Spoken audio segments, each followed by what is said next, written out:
bring up Kristine Stewart of the Lexington Group. She is going to introduce our other panel members. We'll bring Jay back out of the box and have him join the panel. We love questions from the crowd. I just want you to recall that, as you've seen, there is a little bit of a lag when the question is going to Jay, so just be prepared for that. But Kristine, you're introducing your panel members. I am. Thank you so much. Over to you. I appreciate it. Wonderful seeing Jay. I've seen him in a lot of different scenarios, but not quite this one before. So I'm going to have my folks come out here and join me. We're moving Jay. Hi, Jay. He's upset with us. It's like going into lightning round.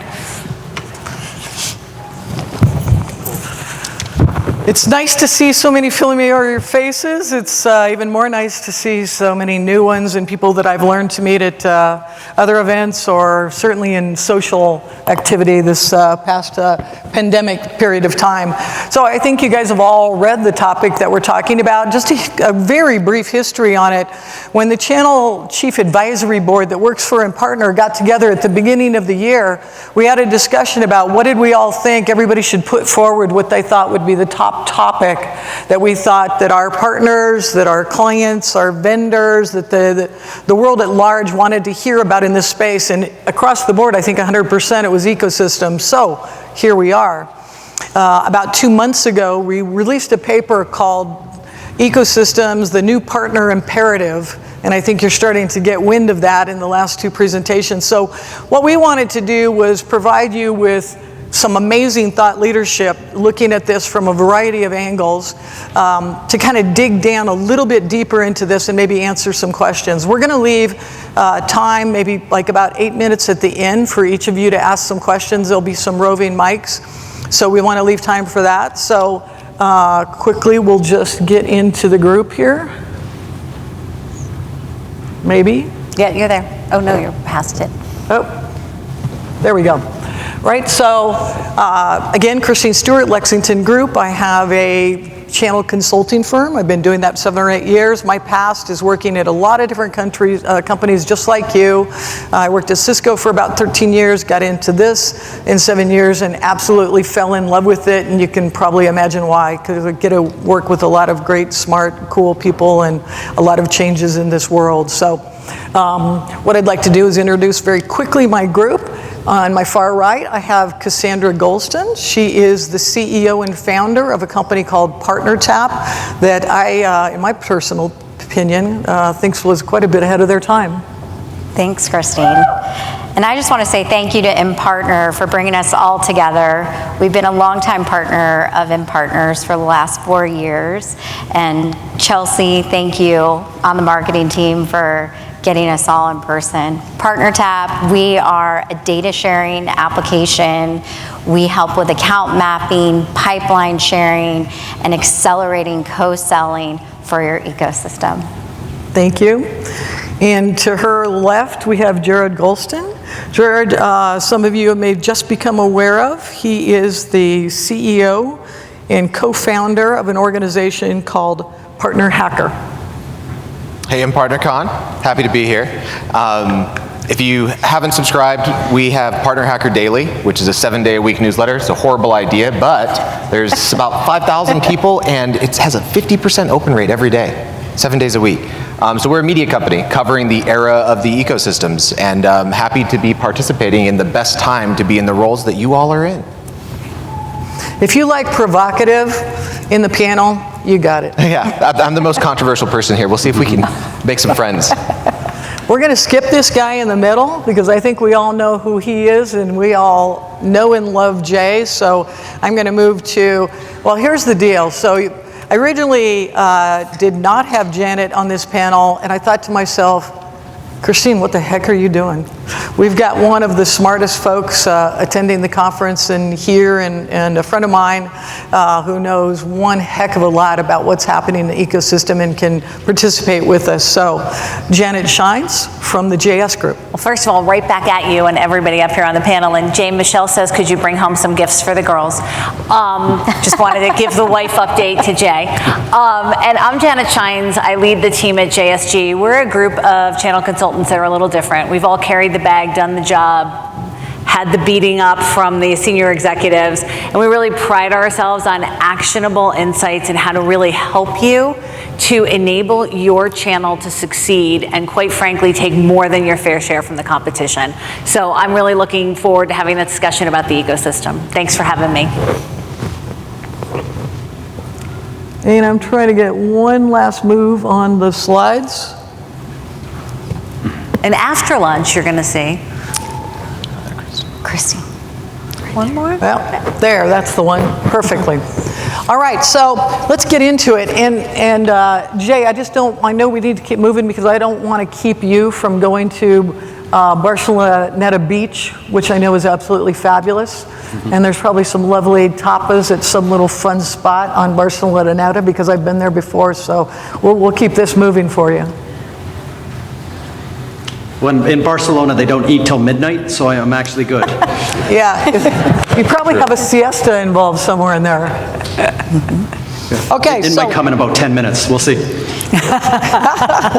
All right, here we go. So the first question is going to be focused around, we've heard from Maria, we've heard from Jay, we've heard from a lot of people, right? You're hearing it quite a bit about this kind of new decade, new era, you can call it whatever you want about ecosystems. And I'd like to just ask each of these folks, I think Jay has shared with us, but I'm going to ask these other folks just really quickly, kind of what's the number one they see happening in their business and particularly with their clients and the people they interact with that says, this is the time for this ecosystems discussion.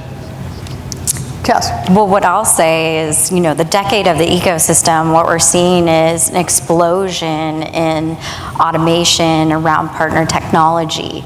We're seeing it 2 days ago, we were in the Partner Day for ImpartnerCon. There's so many partner tech companies building in this ecosystem. And what that is doing for all the companies in this room is really bringing automation to fuel growth. And so we're going to see 10x the growth that we've seen in the past. And we really need that today, now than ever, especially in the market that we're in. Agreed. Jared? It's not a great time to be a CMO or a CRO right now, is it? I was talking to the CEO of about $150 million consulting firm, and it has sales in the name. They have 96 clients in the Fortune 5000, and 100% of them missed their number last quarter. What the heck is going on? Yeah. And I think companies right now are recognizing more than ever that whenever you're building your operating model in your walls, we've gotten too myopic. We have cheap access to new customers through advertising, through social media, through all of these different things. And then we pass those things from marketing to sales, and then we expect these service people into customer success to implement it. What people are realizing is the funnel isn't working anymore. Building inside of your own walls with this myopic model of, here's how I put things in and I get things out. You actually need to build in market, outside of your walls, and that's what an ecosystem is. An ecosystem is comprised of communities, which are individuals that have a shared professional interest, like all of you here, and then partners, which are accounts with a shared commercial interest. And then I believe media, content, things that we're doing right now, are what connect those two things. That's an ecosystem. It has nothing to do with your operating model, and I think that's why there's so much pain in the C-suite right now. Thank you. Janet, I know that you have been experiencing this and talking about it for a while. I'd love to hear your opinion. So the first thing I would say is we're very lucky to be here at the ImpartnerCon event, and Dave and the whole team, and Joe, thank you, because we're having these conversations. And the thing is, the game changed. And we can all say, oh, my game hasn't changed, I'm still playing basketball when everybody else is playing hockey. But the reality is the game's changed. And if you're not playing the ecosystem game because of your own internal organization inequities or the lack of vision from your CFO because he doesn't want to pay for co-sell or any of these other things, get help. Get someone to come in. Your ImPartner customers, we have a phenomenal relationship at JSG with ImPartner. I'll come in for free for an hour consulting call, and I have never lost against a CFO. And I will tell you sitting here that the biggest problem you've got with implementing everything you're going to hear at this event is going to be him or her. So learn the financial metrics of what actually matters in an ecosystem-driven world. enable those financial metrics. You are the plumbing, you are the foundation that's going to be built on, that's going to empower this future ecosystem. Learn it, understand the cost of it, and learn to fight for it. Because if you keep playing the wrong game, you will lose, and then it'll be you who everybody's staring at to wonder why. Thank you. You know, Jay's been sharing with us a lot about just kind of the changing environment within people that have ecosystems, titles and ecosystem opportunities at companies, and finding out that people have jobs actually with Chief Ecosystem Officer reporting all the way at the C-suite level, which I think we all agree with, because one of the key things, there's a lot that we talk about, but one of the key things, and I learned this when I worked at Cisco many, many years ago, is that we kept our technology partnerships / alliances organization very separated, and I didn't care for it back then, and it's quite a while ago, from the partner organization. Well, these are the guys reselling, right? And these are the guys that we kind of partner with, and it was really competition. So I think that's a big aspect of it for us getting to the higher level understanding of how important it is and how important is the innovation, not just saying that we have an integration, but actually co-innovating solutions. I know, Jared, that you have some thoughts on, you know, this opportunity kind of for the partner organization to make its way through some of the other silos within the company. Well, speaking to this Chief Ecosystem Officer point, I mean, that's what I titled myself. That's the cool thing when you start your own company, you can make up a title. So I made it up. Yeah. I was like, hey, this is what we're going to go with. Chief That's Ecosystem my title. Officer. That's what we're going to do. But there's a reason why I did that, and I believe in that sentiment of what you just said. It's that I think in a lot of ways what we're doing right now in ecosystems is very similar to economics. And there's this great quote by Friedrich Hayek, Nobel Prize winning economist. The curious task of economics is to demonstrate to us how little we know about what we imagine we can design. What does that mean as it relates to our business? It means that I believe that's the role of the Chief Ecosystem Officer. To sit down with the CFO, the CMO, the CRO and go, how interesting that you think our business is going to end this way next year, and we haven't talked about the market. We haven't talked about our communities, we haven't talked about the people that live outside of our walls, our partners, et cetera. So I think that's the job of the Chief Ecosystem Officer, is to expand that field of view outside the walls of your own company into the market and go, where is our ecosystem and what role do we play? And to embed partner people within all the other important aspects of the business. So not just sales, because that's been happening for a while, not just marketing, because it's kind of been happening for a while, but also with customer success. Absolutely, product as well. It needs to, like I've been saying, end the partnerships department. Stop channel as a business unit. You need to co-innovate within your own company and bring that to every single department. You shouldn't have people with the same roles in different departments, in my opinion. Agree, and I know you talked about this, Jay, a bit in your slide, and the evolution of the bubbles and how many are the transactional partners, and you definitely a couple of years ago coined the trifurcation of the channel, which I think at the first everybody was like, wow, that's exactly what is that, and now we're like, oh yeah, of course, that's exactly what it is. How do you see that taking place? Let me ask a quick question of the people here in the audience. How many of you have, like, let's just say, reasonably expanded your portfolio of partners to be ones besides your kind of previous ones of non-transactional? How many of you are really looking at affiliates and referrals and partners that are going to need attribution and that kind of thing? How many people in this room? And that's what I thought, yeah. It's a low number. And listen, I'm going to say this about everything that we're going to talk about. This takes time. Yep. Don't anybody think they leave this room and like, yeah, I got it. I got that ecosystem thing figured out. I'm going to go get one of those automation tools or whatever I'm going to do. It's going to take us a while. Just like we said in the paper a couple months ago, this is a very complex thing, right? It may seem kind of like obvious. It's a complex thing. It's going to take you time. That's okay. Key is get going. Just need to get going, right? And some of you already are, I know, because I know some of the folks here in the room. So back to you, Jay. What are you seeing when you're out talking to some of your clients or prospective clients? How many of them are making that motion or at least moving in that direction of getting that broader set of partners? And I know that we're starting to see the bubbles change on your chart. Yeah, the first thing I would say is that we're getting a lot of help top down.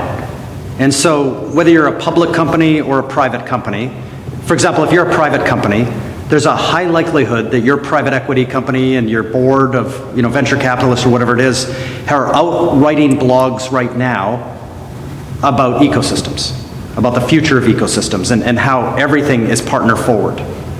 So that's good. The CEOs, like I mentioned, in whatever survey you read, are starting to get this. And we spent 40 years in channels where no one above us, could spell the word channel.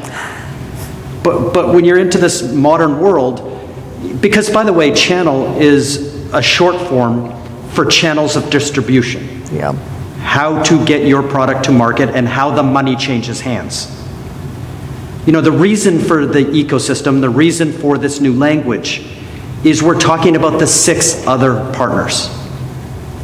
So we know, whatever product category you're in, whatever industry you're in, whatever country you're in, there's a certain way that buyers buy. And you have to be representative across every one of those layers.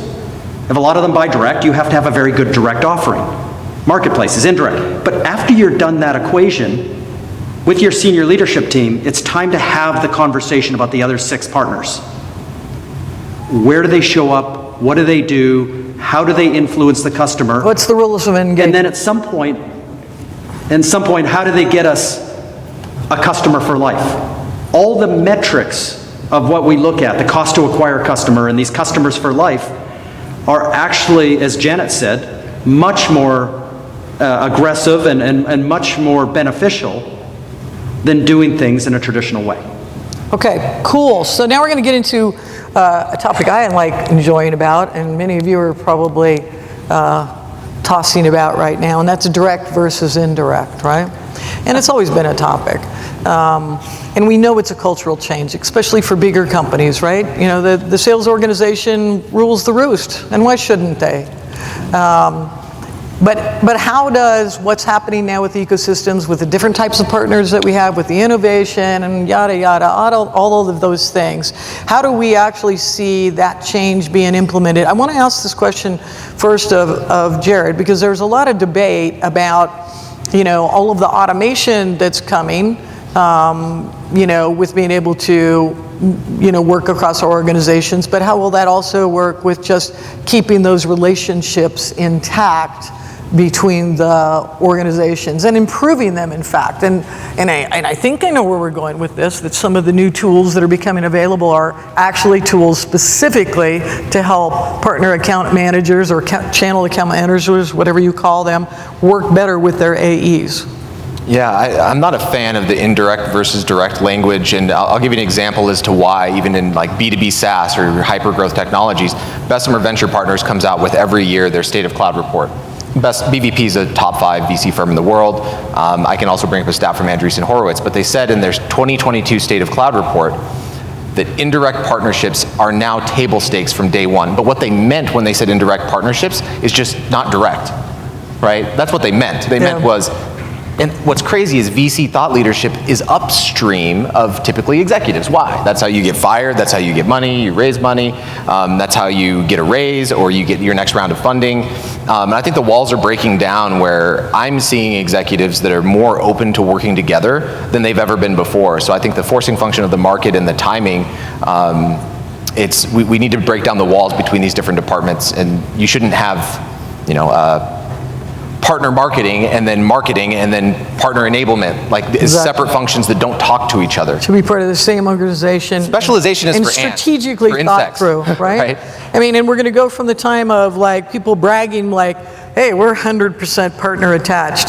That doesn't always mean the biggest deal. It just may mean that we go out, we've already got a deal going, but then we've been told to do this, so we go making sure that there's a partner involved in the deal.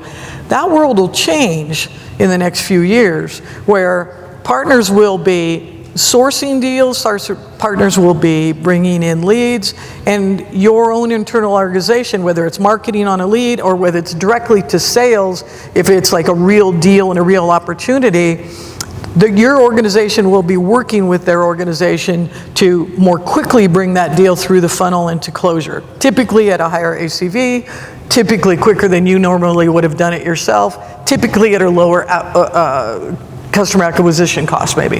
And I think, Cass, you've seen this as much as anyone, because all of a sudden you're able to share partner overlap with the direct team or vice versa, and all of a sudden these conversations are happening that didn't happen before. I think we're seeing some of the walls between direct and indirect in some organizations come down, and in other organizations they're still up. But right now, more than ever, everybody needs to figure out, how do we protect our base? How do we get net new logos? Do we have a large enough direct team to go after all the new logos? Or how do we get all of these partners together and enable the growth that we need to see? Because right now we're going to be doing it with less people, and we are going to be forced to do more than we did last year. And the only way to do that is to enable the ecosystem. And so in some of the most forward-thinking companies that have been channel-led, we're now seeing the direct and indirect starting to work together.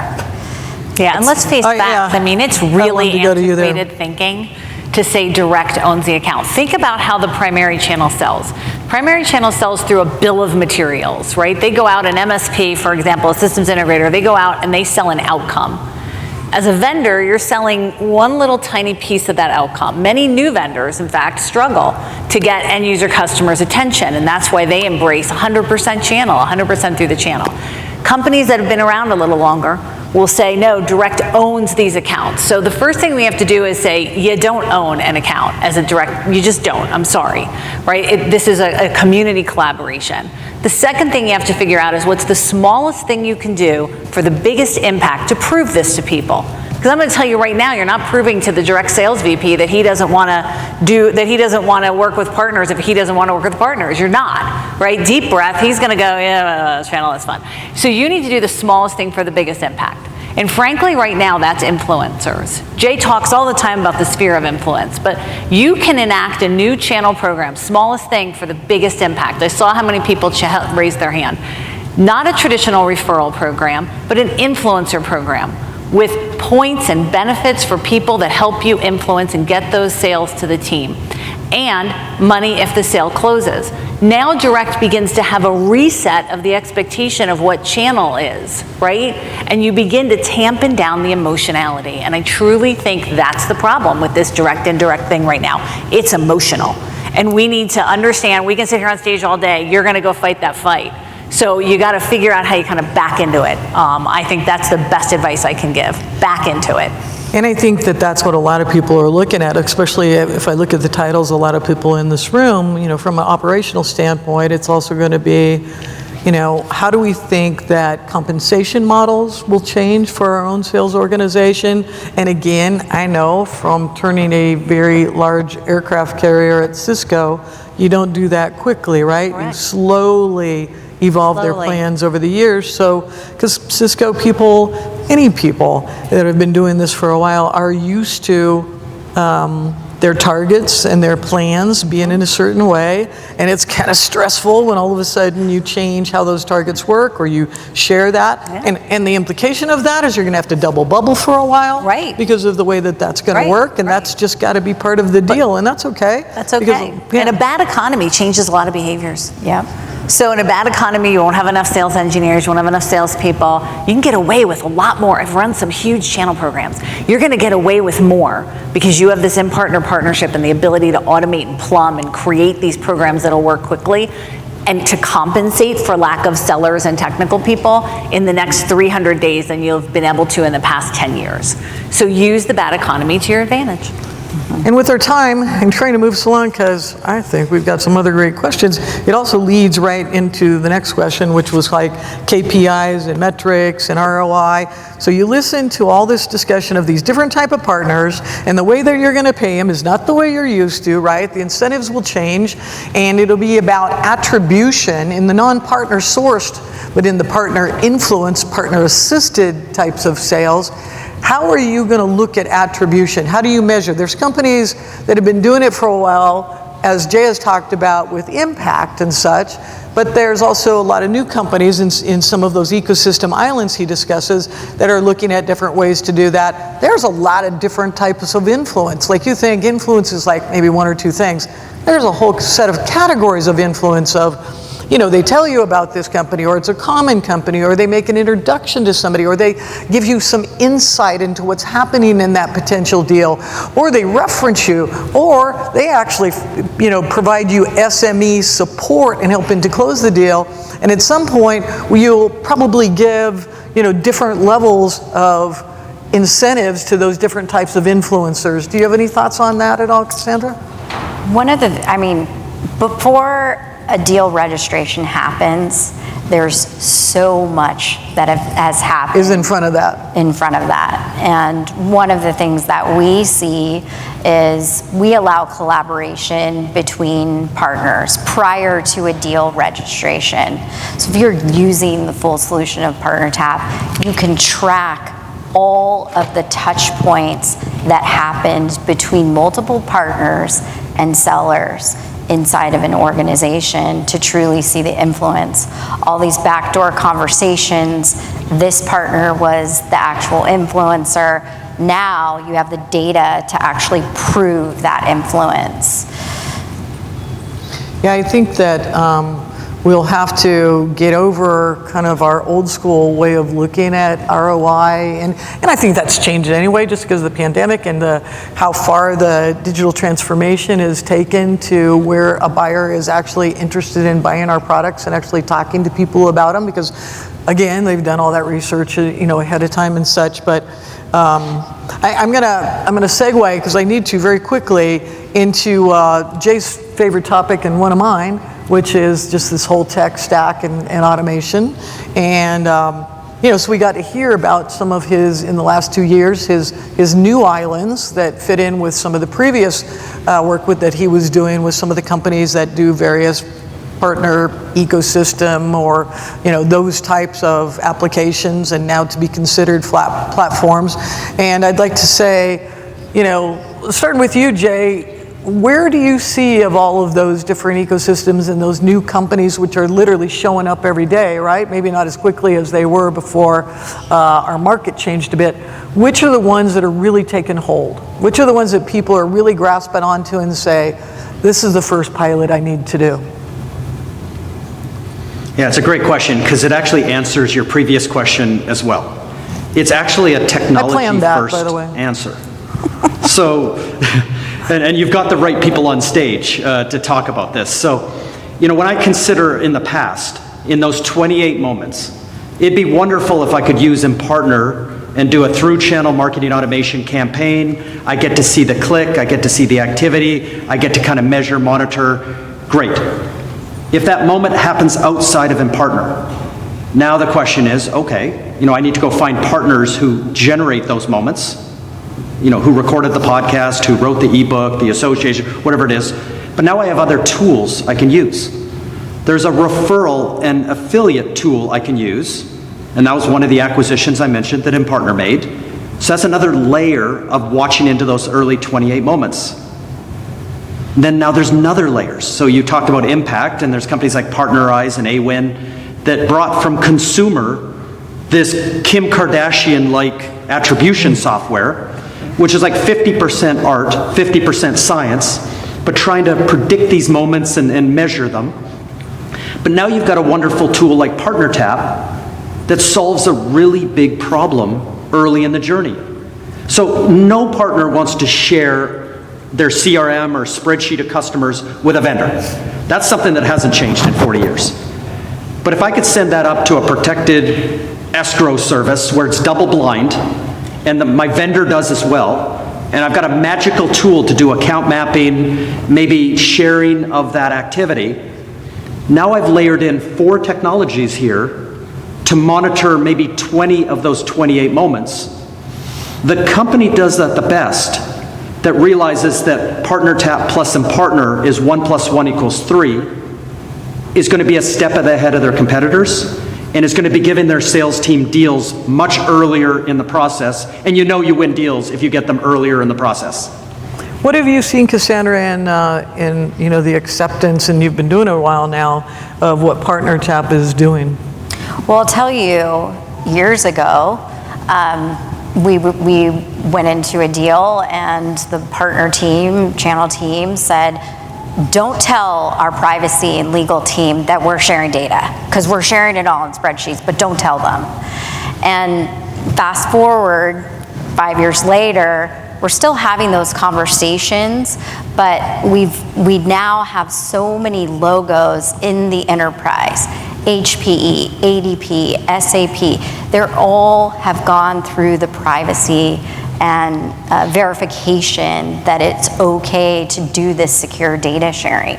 And they'd rather be in control of the data sharing to get new logos, to protect their base, to accelerate the ecosystem play. There's no way to scale the ecosystem unless we are data sharing at scale in a secure manner. I want to comment on that real quick too, Cassandra. It's also different when you're talking about account data versus PII, personally identifiable data. Correct. Like, when it's account data, it's like, who are we harming? Whose data are we leaking? We're talking about a domain. It's really not that, it's not that hard to get the legal and privacy team on, and I often refer to that as second-party data. Like, partner data is second-party data, it's not third-party data. Third-party data, it's a little sketch right now, right? I mean, Facebook lost, what, $12 billion in revenue in one day, $270 billion in market cap? It's the single largest stock market drop in world history, by the way, because third-party data is dead. Now, second-party data, though, when you're just sharing account information, it's like, I'll go fight that fight with you in front of any CIO or CFO or legal team. We can share account data. So there's no law against this. There's no privacy regulation saying you cannot share account data. Yes, you can. Yeah, and I think what data you share is really an important point. So a lot of times, and by the way, we recommend PartnerUp when we're consulting with people because we know it works, right? And we know it offers the right privacy and security. But we have a lot of these very dysfunctional conversations first. What are you measuring? So if you're still measuring certifications and revenue and compliance, that's great, but people are complying with the wrong thing. So if you're measuring revenue and certifications, you're measuring rear view mirror metrics. Now we hear ImpartnerCon at this event talking about Google Ads now going to be integrated into their platform. What you should be measuring in a world where Google Ads is available, technology automated, is what's the website value of your partner? Is it going up or down? Are you on their website? Yes or no? These can all be automated with kind of little spider bots to gather data. Or is their Google AdWords placement higher or lower? Where do they show up in local search? These are instead of rear view mirror metrics like certification and revenue, they're windshield metrics of where the people are driving to. How many deals did they get engaged with the direct team on? How many new logos did they bring? We have to change our metrics and use the technology to allow us to plumb that in. And that's where I've been so excited listening to the ImpartnerCon team with these new benefits that they're adding. We can do that. The technology can take, to quote Jay, kind of the leading edge here to let us evolve our programs to actually find the people that are driving us towards success instead of sticking with the partners we've had for the last 20 years, of which a good majority of them will not be your top partners 10 years from now. And that's really the challenge for all of you sitting in the room as we use the technology, is to use it for that evolution. All right, I'm going to stop it right there because I'd like to give you all some time for Q&A. My understanding was we have some wireless mics out there. Do we have wireless mics out there? Yes? All right. How about just anybody that has a question, stand on up and give me that bad boy. I did you this to see. Come on, oh, there we go. We got one up there. You've got the opportunity of these folks in front of you. You should utilize that. Where we got? One right out there. There you go. Hi. Oh. There we go. This is Landon Scott with Fortinet, and one of the questions I have is what is a recommendation resource for traditional companies trying to change their compensation models to adapt to consumption? I think I'll go to you. Is that all right? Absolutely. So first of all, everybody's trying to adopt to consumption, right? So what we need to do first is you need to go back to your framework and say, how does my framework change for the behaviors that I need from a channel in order to drive consumption? And I think when you think about that and you think about how you plumb that answer, it's very different from how the majority of companies, I know your program, are going to market today. And so when we map the behaviors that drive consumption, we can map that into our channel program, and then we can automate those journeys. If we don't, we're just kind of hoping that people do consumption. And I think the key here is flipping how the channel thinks about engaging with us in that very same framework to actually drive that consumption and make more money. The compensation models are going to change. When the channel makes $6 for every dollar they sell of your product, we have to change how their view of compensation happens and how our view of compensation happens. And I think you're going to see some forward-thinking vendors even lean into shared compensation where the partners are compensating back to them for services. So it really needs to be something that we start to think about and change our compensation schema and understand, kind of my final comment, that today you probably have a couple, for big companies, a couple $1 million of compensation gaming happening in your program from your channel. Have somebody like the team at JSG or someone else here come in, find that, rip that out, repurpose that money to drive consumption. I might hop on there with a little bit more of an inverse take in that I think what a lot of companies get stuck doing is they design compensation models to help meet company goals. And I would say to invert that. The best programs and communities that I'm aware of, what they do is they go, what do our partners need? How do we help them? And then by virtue of that, what does that mean for our compensation model? Not the other way around, because no one cares about your 10% rev share, your 20% rev share.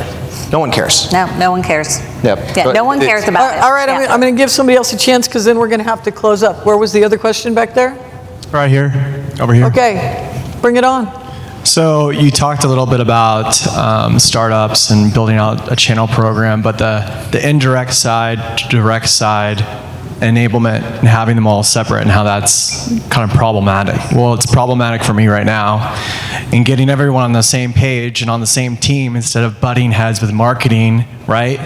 Like, so I want to hear from all of you, how would you go about getting everyone on the same page, getting more channel-centric, and really thinking about all like together instead of these segmented, directions and ways to run a business?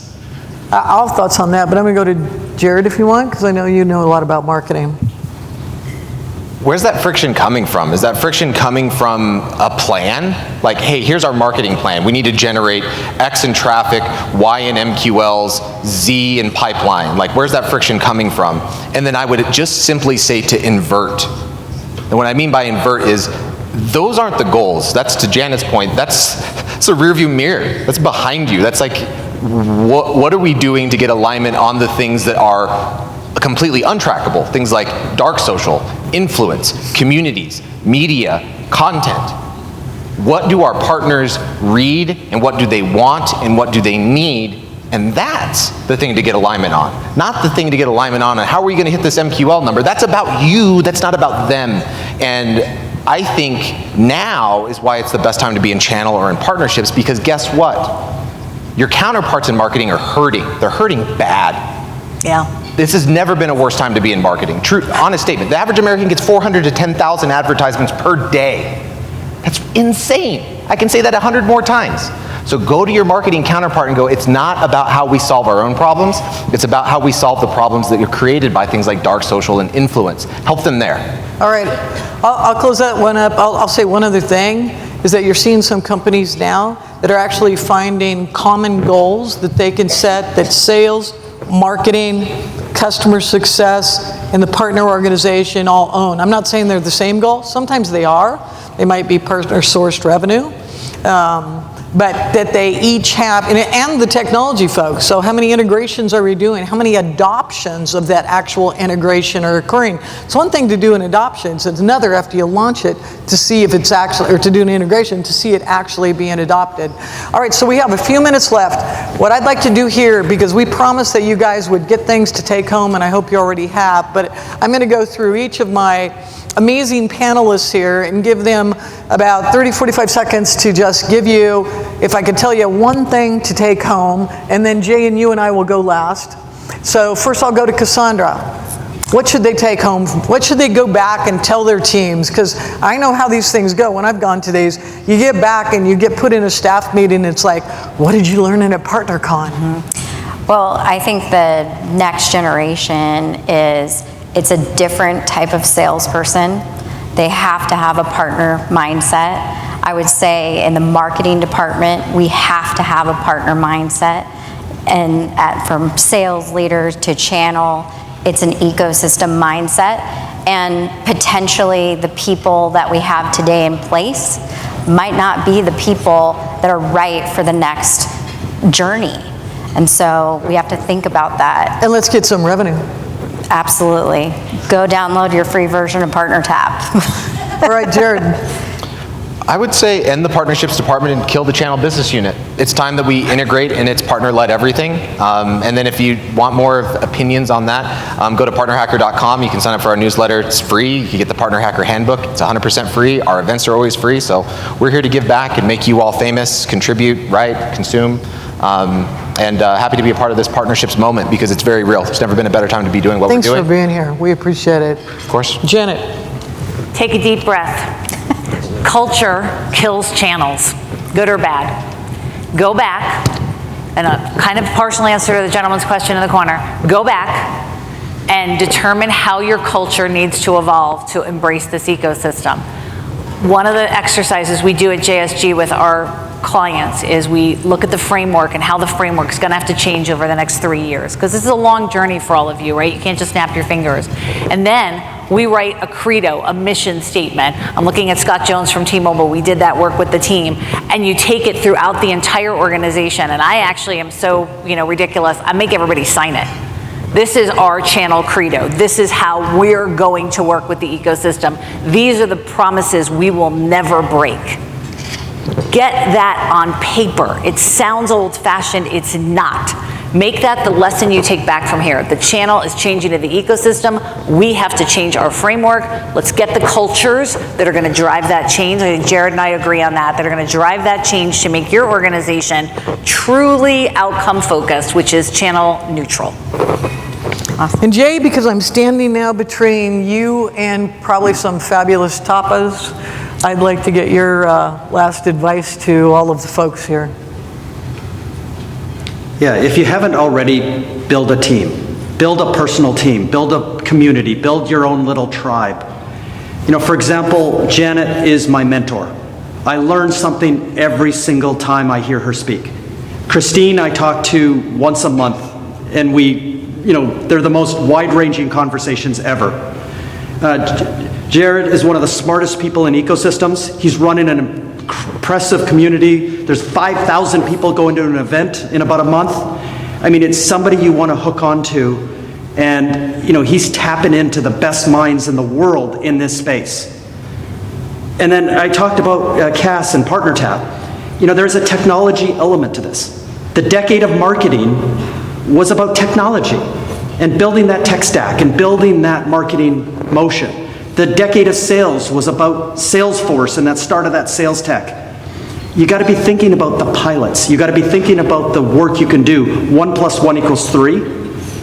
And every time you're in front of your executives, start to show the tech stack and think the areas of innovation and think how you can take one step further than your competitors. Final thing I'll say is this year's CRN channel chief list, which has 650 channel chiefs on it, now have an average of 2.5 years in their jobs. Before the pandemic, it was 4.3. So if you're looking for a multi-decade career and really build yourself forward, it is your own network, and choose wisely. Amen. Thank you. Thanks for joining us, Jay. We appreciate it. I'd like to say, first of all, thanks to, how lucky am I to get all these smarties on the panel with me. I'm very fortunate. I'm very fortunate that I get the opportunity to talk with these folks, but there's a whole bunch more of you out there, and I know you are out there. A couple of these things have been mentioned. Canales. They also have a survey that's going to be out in about 2 weeks that they did with HubSpot and partnership leaders. That's about, partner operations and programs. You'll be interested to find that the number one reason that people are buying partner technology today is integrations. And that shouldn't surprise many of you, and it might surprise some. Shameful pushers. I'd love to, if you haven't read my partner imperative paper on ecosystems, give that a look. We've already talked about the Partner Hacker newsletter. I think it's fabulous because it's an easy read. It's the one thing that I get, and I get way too much stuff that I read every single day. And he also hasn't mentioned, but PLX Summit, I think Jay mentioned, is coming in November. It's free. There's going to be 5 days. There's going to be a focus on investors. There's going to be a focus on sales, on marketing, on products, and the last day will be on success. You can sign up for 1 day or you can sign up for all, but it's all free, and I'm telling you, you're going to have some wicked smart people talking to you out there about each one of those topics. Including ImPartner. Including Partner. ImPartner, yeah. Including Partner as a sponsor. And there's an organization, if you haven't come across it, go find out about it. It's called Partnership Leaders, and you can join on partnershipleaders.com. It's very minimal to join. The Slack channel is like nothing you've seen before. You can ask the kind of questions that you're wondering about. Nobody makes you feel embarrassed. Everybody's happy to help you. People will DM you. They'll answer you right there on the Slack channel. I've never seen a Slack community quite like this place. So check that out. And then last, if you haven't done it, go get the free version of PartnerTap and start understanding what account mapping and co-selling really looks like. There's some major stuff out there. Janet and I do similar things, and then some things we cooperate on. And I've got various other friends out there that do consulting. Come visit us, come see us. There's a lot to learn about ecosystems. Thank you so much. Awesome, thank you so much.